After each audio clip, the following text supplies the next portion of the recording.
Singapore Pope Francis' first ever visit to Myanmar is a highly anticipated one, ever since his itinerary was announced in August. The Pope is visiting the country at the invitation of State Counsellor and Foreign Minister Aung San Suu Kyi. The visit is significant, primarily for three reasons, given the political aspects of his visit, the issue of religion and the Rohingya question. On the political front, the Pope is visiting as head of state of Vatican City, a sovereign city-state entirely enclave within Rome. Until a previous May 4 meeting between Aung San Suu Kyi and Pope Francis, the Vatican was represented in Myanmar by an apostolic delegate to the local church based in Thailand. Establishing diplomatic ties means the Vatican will now have much more diplomatic influence in Myanmar. The Pope's visit further strengthens and entrenches the political ties of the two states. The second issue is that the Pope is visiting as the leader of the worldwide Catholic Church. It is a joyous moment for the approximately 700,000 Catholics out of a total population of about 51 million in Myanmar, where the overwhelming majority are Buddhists. The Rohingyas plight the most focused issue. The third and perhaps the most focused issue is that of the Rohingya.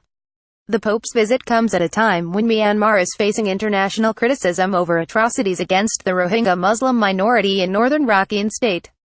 The issue is even more significant as it comes days after the United States government officially called the systematic violence against the Rohingya by the Myanmar security forces a case of ethnic cleansing, following Secretary of State Rex Tillerson's visit to the country earlier in November.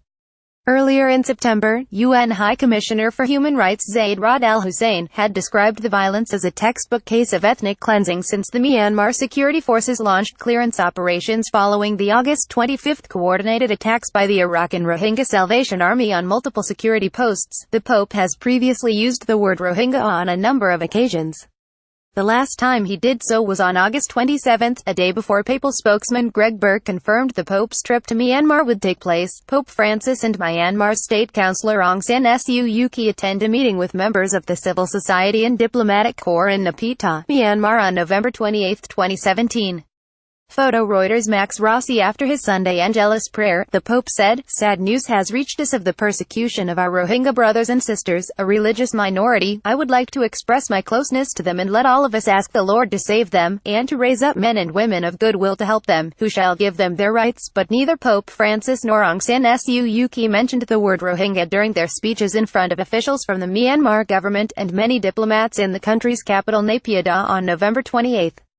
In her speech, Suu Kyi did not even refer to the more than 620,000 Rohingya who have been driven out of Rakhine to Bangladesh. Instead, she expressed appreciation to those supporting the Myanmar government as it addressed long-standing social, economic and political issues which she said have eroded trust and understanding, harmony and cooperation. She also said her National League for Democracy government's aim is to protect rights, foster tolerance and ensure security for all. Not using the R word, though it was not expected from Aung San Suu Kyi, many had hoped that the Pope would highlight the Rohingya issue by calling them by the name by which they identify themselves. Many non-governmental organizations, NGOs and human rights groups would have liked to see the Pope use his international profile to speak up for the Rohingya people. Pope Francis previously met Aung San Suu Kyi in Vatican City in 2013 and called for interreligious dialogue in Myanmar. Photo AFP. Francesco Sforza. Some may even be hasty to criticize the Pope for not using the R word. But one needs to understand that there are certain reasons behind this. First, ahead of the trip, Cardinal Charles Bo of Myanmar urged the Pope not to use the R word during his trip to the country. Aware of the country's fragile political arrangement, Cardinal Bo was concerned that if the Pope were to utter the word, massive protests by Buddhists could endanger the country's fragile democracy.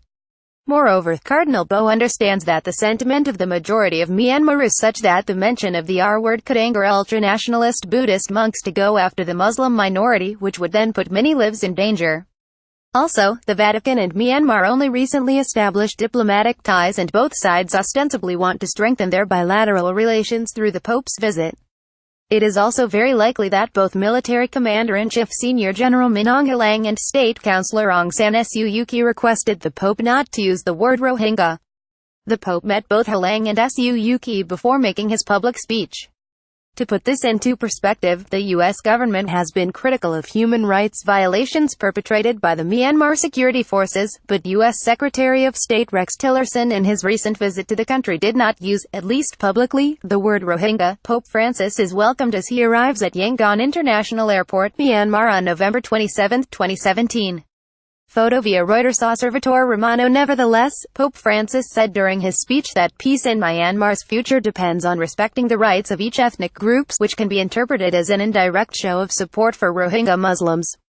He also lamented how the people of Myanmar have suffered and continue to suffer from civil conflict and hostilities, and insisted that everyone who calls Myanmar home deserves to have their basic rights guaranteed. The Pope also emphasized that any future peace in Myanmar should be based on respect for the dignity and rights of each member of society, and respect for each ethnic group and its identity. Like many other world leaders who have visited the country, Pope Francis was seemingly constrained by a number of issues which prevented him from using the R-word publicly. But the Pope is expected to use the R-word when he meets the Rohingya refugee community in neighboring Bangladesh during his visit to the country from November 30 to December 2. In short, Pope Francis' visit sends mixed messages. It can be deemed a successful visit on the issue of strengthening diplomatic ties between the two states. And for the minority Catholic community, the visit is a historic and joyous moment. However, many may see yesterday as an unfortunate day for many NGOs and human rights groups, as well as for the Rohingya community and its sympathizers, given the fact that the Pope has not used his visit to publicly highlight their issues and concerns the way they want to see and hear. Dr. Ngujin Phao Kipjin is Assistant Professor and Executive Director of the Center for Southeast Asian Studies at the O.P. Jindal Global University. He is the author of 3 books on Myanmar, including Democratization of Myanmar,